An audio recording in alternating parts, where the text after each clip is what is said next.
The Zora Neale Hurston Trust presents the It's All About Zora series.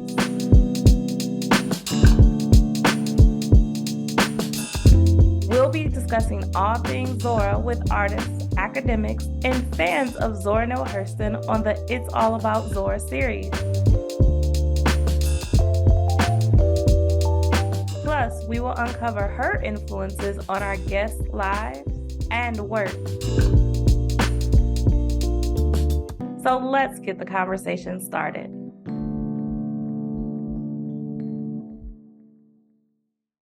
Welcome back, Dr. Ibram X. Kendi. Thank you for having me. Well, I'm super excited to talk to you because I could not imagine that another one of your adaptations of Zora's work could top Magnolia Flower, which happens to be one of my favorite short stories by her. But then you came and blew it out the water with The Making of Butterflies. Can you talk a little bit about the adaptation and what Zora's role was in collecting the original story? So Zora was not only, of course, an incredible novelist, a short story writer, and essayist, but she also collected folklore. She also visited places like her home state of Florida, and went to places where you had workers who would pass the time telling folk tales. And she ended up collecting dozens of folk tales and putting them together in a book called Mules and Men, which she published in 1935. And one of those folk tales that she collected was on the making of butterflies. I started to think about that, Zora being an anthropologist at the end of the 20s, the 1920s, and she's in these southern states collecting these folklore and folk tales from people who some are escaping the law. And a lot of times there's no men in sight, or no women, excuse me, in sight for miles on end. Can you talk about what's significant about Zora being a Black woman in the late 1920s traveling the South to do this? It really demonstrates her incredible love of rural African American Southern culture. She was on a mission to collect it and preserve it. The daring and the audacity, of her to do that. The second thing I think it demonstrates about her, indeed, as an anthropologist and as a scholar who seeks to develop relationships and even trust with people she doesn't know, people who could easily distrust her or even try to harm her. It really demonstrates her brilliance in connecting with people. Many people would just see that as, oh, that's just Zora, that's just a person. No, that's a skill too. I don't think people have fully appreciated her skill and her ability to connect with everyday people, to put everyday people at ease, to encourage everyday people to allow her into their private spaces so they can share their most private stories. And just to add a little bit more to that for our viewers, some of them might not know, Zora was trained in anthropology through Columbia. So she was the first Black student to graduate from Barnard, which was the all-white affiliate of Columbia. And so she was formally trained. And if our viewers don't know, in 1927, she very unsuccessfully went back even to her hometown and tried to do the same thing, but she did it with all of her formal training. And now we have in 1928, she's having all the success with this new skill of using her formal training, but also being able to essentially befriend these people who have, a lot of them have never read a book. They're in these work camps, but she sees them and values them as intelligent, and they become her teachers. And I believe it was Floyd Thomas, she calls out by name, that tells this story about the butterflies and God deciding to create these butterflies. So I have to ask you, what made you pick this story? When I first thought about adapting some of Zora's work for young people, I remembered that there were a number of stories, folk tales, and in Mules and Men that had these characters from the natural world. And I also knew that there's a number of different types of books that I read to my daughter regularly. And in the books that she seems to be most excited about are oftentimes these characters from the natural world. Taking it a step further in the story, it was just so fascinating to me that they created, a notion of how butterflies came to be. And it was also funny. I mean, it was interesting. I thought it'd be powerful for young people to know the beauty of invention, and of creation. The significance of these adult Black men working in these rail camps, these sawmill camps, these turpentine camps, and they still have this vivid imagination. I think that's a beautiful thing to think that they preserved it and then that we still held on to it, from the transatlantic slave trade, from moving around, from having these different instances of oppression. And I could agree as a mom, I have to tell you. So I thought Magnolia Flower was going to remain me and my 6-year-old's favorite. But The Making of Butterflies is actually really special because there was something significant you did for us with the adaptation. And it was when you named out the colors of the butterflies, because we had just lost my grandmother the week prior to receiving our copy. And you called out blue butterflies. And my son, who's 6, he jumps up and he says, "Those are for Graham." So thank you for that. And to that point, I have to ask you, what's the importance of folklore still in today's climate, in today's world, especially when we talk about Indigenous folklore and African American folklore and African folklore? I think the folklore of African and African American and Indigenous people are not just stories, but they're stories that carry meaning. They're stories that carry lessons. Young children typically do not like to be lectured to, right? They would prefer uh, to learn a lesson in an indirect way, right? So a beautiful story that contains meaning and lesson is precisely the type of uh, uh, story that I think can be impactful. And ironically, those types of stories that sort of also carry meaning and lessons are also attractive to adults, right? And so folklore and folk tales are are just precious gifts for humanity. And stories that carry meaning and lessons are also stories that carry philosophy. And when we think of the underpinnings of any culture, one of those underpinnings are their philosophies. And so we're able to really learn about the philosophies of Native cultures from folktales, of African cultures from folktales, from the culture of African Americans, from folktales. Absolutely. So I do have to ask you a question because now this is our second adaptation from you. Brilliantly done. Did you feel as much pressure with this approach to adapting this folktale originally collected by Zora, or was it a little different? In certain ways, I felt more pressure with the making of butterflies. The language that Floyd Thomas used and Zora collected and wrote needed to be preserved. And I wanted to be very careful to ensure its preservation. And so in the case of Magnolia Flower, uh, the there wasn't as much of a need to to preserve the language as much as just to preserve the story, so to speak. And so I think both the story, needing to preserve the story and the language made it in a way doubly hard, and so made me a little doubly nervous.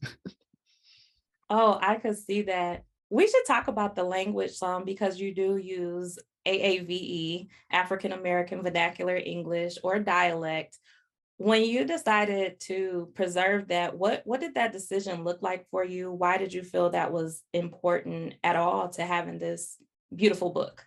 To me, the language that this folktale was expressed was essential. I didn't see any way that I could adapt this story without figuring out a way to preserve the language. It's almost like trying to adapt a song without its beat, right? It's, you need the lyrics and the beat. And so to me, it wasn't even a question that this was an essential part of, of the story. And I also knew, of course, having that how much the language meant to Zora Neale Hurston. And in her time, when publishers refused to allow her to write out the language as it was spoken, she would oftentimes refuse for it to be published, right? That's how serious it was for her. And so I wanted it to be as serious for me as well. I love the way that you put it. It's like having the music or having a song without the beat. And there is a certain rhythm when you read this beautiful tale. It's not long, it's very quick, but so impactful the way that you adapted it. What would you say to someone who says, well, children won't be able to read it with the language as it is? Well, what's ironic is, Ebonics, like Patois, like Haitian Creole, like Cubano, African American or African languages in the New World, most of them, like Ebonics, when they're written in many ways in a phonetic way. For young people who are 4 years old or 5 years old or 6 years old, if they're learning to read phonetically, they'll actually recognize the language that was used in the making of Butterfly and be better able to read it. That's one of the things that I was, thinking, particularly having a, daughter who is learning to read, that she's not just going to be able to learn a folk tale, but it also gives her the ability to better learn how to read. I don't know if you saw it. I think I tagged you of my son reading, he's 6, and he's reading The Making of Butterflies. And he was saying it was easier to read that than read, our proper English, which is a derogatory term in itself. Mm-hmm. And it was interesting for me, very emotional, because all of my grandparents are from the South, so Mississippi and Georgia. And I was like, oh, that's how my grandparents spoke. And so for me, The Making of Butterflies is ancestral, of course, because it's Zora's work that she collected, but also celebrating this rich heritage of this adapted language of our ancestors. And so thank you again for that. And I fight all the time. I'm saying, yes, it is phonetic. It is easy when you close your eyes and you think about how we talk in everyday language. It just comes off the page. And I think that makes it even more of a song, using your analogy. So thank I you. would hope so. Yes.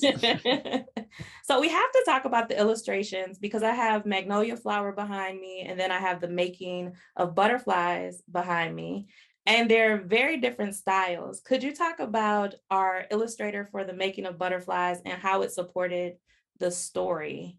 It was much more of an abstract form of illustrations. It actually is much more fitting for this type of book, because when you're thinking about inventing and creating, you're really thinking in an extreme abstract. But I think what was also fascinating about the illustrations was that the sort of settings were sort of rural and urban, were north and south. You also saw this travel.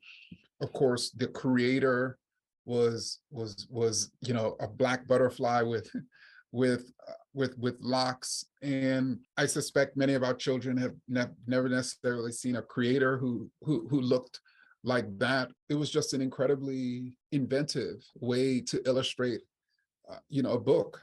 And I was just really excited about how it all came out. And of course, the concept of the collage was part of that too. Yeah, and I have to tell you, these are some of my favorite illustrations. I was like, okay, this style of illustration looks like Folklore. If Folklore had an image. And so I thought you guys, I mean, the story, the illustrations nailed it. I also like the fact that you didn't really get a feel of the gender of the creator, which I really liked. And now I have to tell you, my son is like, can I get locks with gold tips?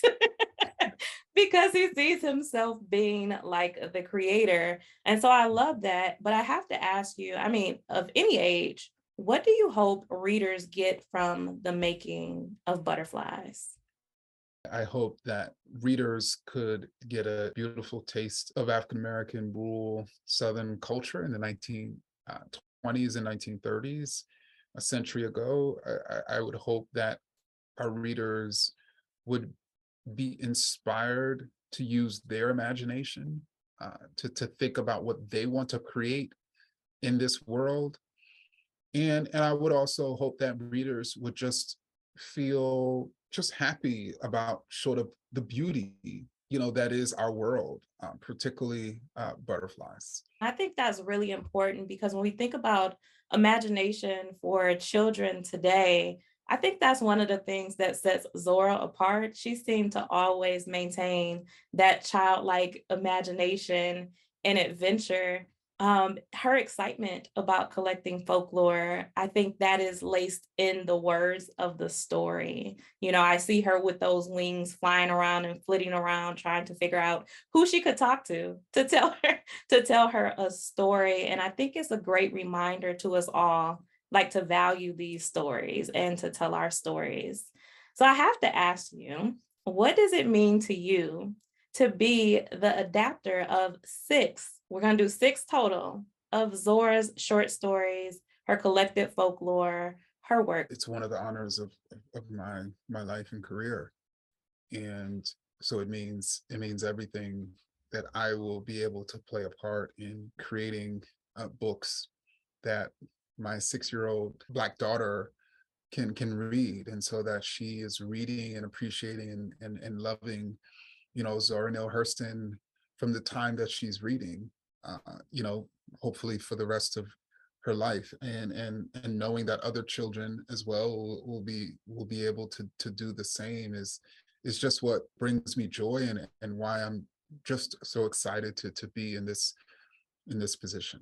We're all excited for you to be there because you are doing a fantastic and phenomenal job, especially expanding Zora's work. We usually think high school and up. That's when most of us have gotten introduced to Zora, and now our babies get to know her and see her work. So thank you for that. I have one last question, and it is, why do you think Zora Neale Hurston's legacy persists? For a whole host of reasons. I think one, because there's that talent and creativity and brilliance is going to find a way to persist and live across the generations. And she is one of the most brilliant and talented and creative thinkers and writers in history. I also think that there are so many people who are longing to understand or know or learn the cultures of the people she has been writing about, whether it's Southern rural Black folks or migrating urban, Black folks, or the ways in which Black women have faced this intersection of sexism and racism, but sort of still found joy throughout it all. I think that people are attracted to Zora. She has in many ways been a window creatively into so many groups of people who are still trying to see themselves and understand themselves. I was listening to Alice Walker's journals, actually, and Valerie Boyd was the one who edited them. And Valerie Boyd also did Wrapped in Rainbows, Zora's leading biography, which kind of baptized me into my work. It did. I won't even say kind of. And Alice Walker said, when somebody gifts a people themselves, I believe she said at some point they'll have to appreciate it, or they will have to accept it. And I think that's what Zora did, gifting us ourselves. And it persists because, like, we're always going to want to know ourselves. So I love that response. And I got you for a few more minutes. And if it's okay, because I know some of our grown-up viewers are like, give me something, teach me something, right? So I thought we would do some fun facts about Zora as related to the making of butterflies. And we'll see if Dr. Kendi knew this. Are you okay with that? Sure. All right. So the first one is, do you remember where Zora actually recorded this story from Floyd Thomas? What lumber camp she was at? So it was in a lumber camp in Polk County, Yes. Florida. Yep. So the Yes. Everglades Cypress Lumber Company. And That was in Laughlin, Florida. Funny enough, they meant to go to Barstow or Lakeland, but they stopped. And Zora, she saw the sign and wanted to stop. Do you remember what car she was driving? That's a hard one. That made the people not want to talk to her there. I do not know. She was Is that- driving a shiny new gray Chevrolet. And so the grandson of the woman who ran the boarding house on the work camp, he took her to Lakeland and he told her, hey, you look like you could be an auditor or someone working for the law. And that's when Zora figured out she needed to invent personas. And so she told them she was a bootlegger on the run from the law. And that's why she had so much money. And so I think, Wow. what if she had never known to invent those personas, we would not have the making of butterflies. And one last question, because I know you have a hard stop. Zora only wrote a person, she only wrote someone a letter or a postcard, one single person, while at this work camp. Do you know who it was? Who did she send this postcard or letter to? Was that to her benefactor in New York? No, it was actually to Langston Hughes on. Oh, to Langston. Yeah, they were friends back then. That's a whole other conversation. Yeah. But Then they January fell out. 31st, January 31st, 1928, she sent Langston a postcard asking him to please write her. And so I thought that that was cool because that was the only postcard on record from this time period in which she was collecting this story. Wow. So thanks for playing along, Dr. Kendi, and it's always a pleasure to get to talk to you. And just thank you for your work in these adaptations. They are beautiful, even in my household. We are reading them. And right now, The Making of Butterflies is on repeat for bedtime stories. Well, thank you so much. It's always a pleasure to chat with you.